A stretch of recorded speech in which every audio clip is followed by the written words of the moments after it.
Have you ever wondered how SWAT teams rappel from helicopters, or how rock climbers safely make their way down the side of a mountain, or how action heroes come down in fashion in the movies? Well, all of this is possible due to the exciting activity called rappelling.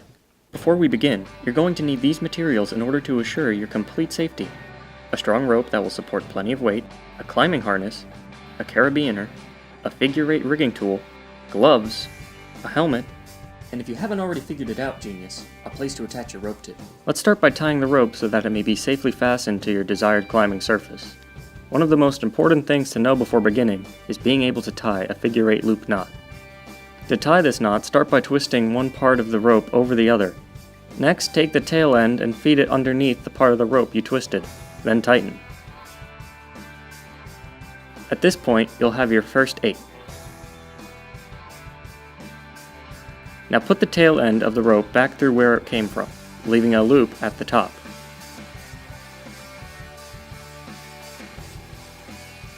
Now simply follow the rope back through with the tail to secure it. Tighten the rope by pulling the loop and the tail of the loop. Congratulations, you have just made your figure-8 loop knot. When choosing an area to rappel from, you need to take into consideration several factors. Ask yourself, where am I rappelling from? What is my goal? And will my current healthcare plan support me in the event of a rappelling-related injury? For the sake of beginners, we will be rappelling from a tree and utilizing a basic healthcare plan. You will want to choose a good sturdy tree that has lots of strong and thick branches. Find an area where 2 branches split one another. And here you can attach the rope. Once you have your figure-8 loop knot tied, now you can fasten the rope to the tree. At the end of the rope with the figure-8 loop knot, hang it over the tree limb. Now take the other end and put it through the loops of the figure-8 loop knot. Pull the rope all the way through until it is snug with the tree.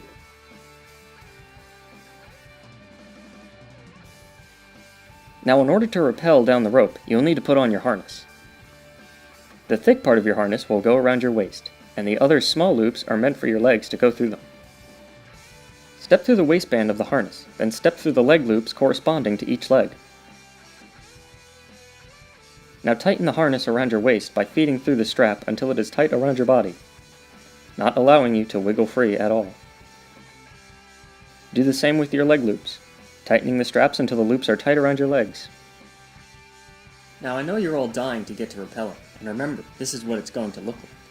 But I assure you, in order to not actually die, you need to listen to all these steps, because they are necessary to rappel safely. So for the love of God, put down the video game controller, save the text for later, and listen up.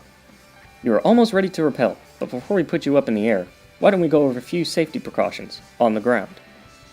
First, you will need something called a carabiner and a figure-8. Before you go up to rappel, you should always have these items attached to your harness. To attach the carabiner, twist the end of it and push inward. This will unlock it. Now you can attach it to the harness through the main loops in the front.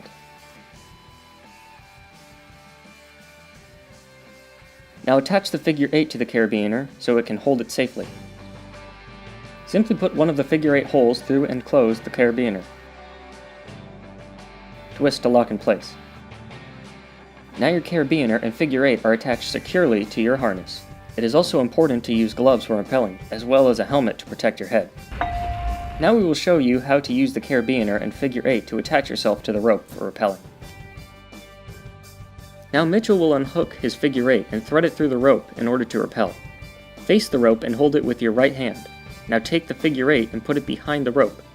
With the large part facing to the right and the smaller part to the left, push the rope through the big hole of the figure-8, and with the newly formed loop from the rope, drape it around the small end. Pull it to make sure it is tight.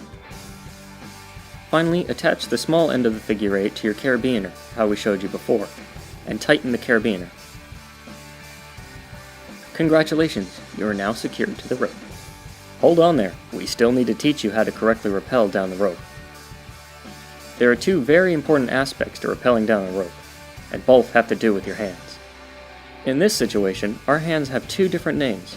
Your right hand is called your brake hand, and the left hand is called your guide hand. Your brake hand is the most important thing you will use when rappelling. It is crucial to never let go of the rope with it. Take your right hand and grab the rope, pulling it out to the side and make a fist. Now, pull the rope underneath your butt, and this will lock the rope in place. Your brake hand controls how fast you go down the rope when you stop and prevents you from plummeting to the ground. Watch what happens when Mitchell does not use his brake hand. Ouch, good thing you have that basic healthcare plan. With your left hand, place it on the part of the rope that is above your head, and grip it firmly with your left hand. This hand basically serves as a guide or steady hand. And there you have it. You know how to rappel. Good job, Mitchell.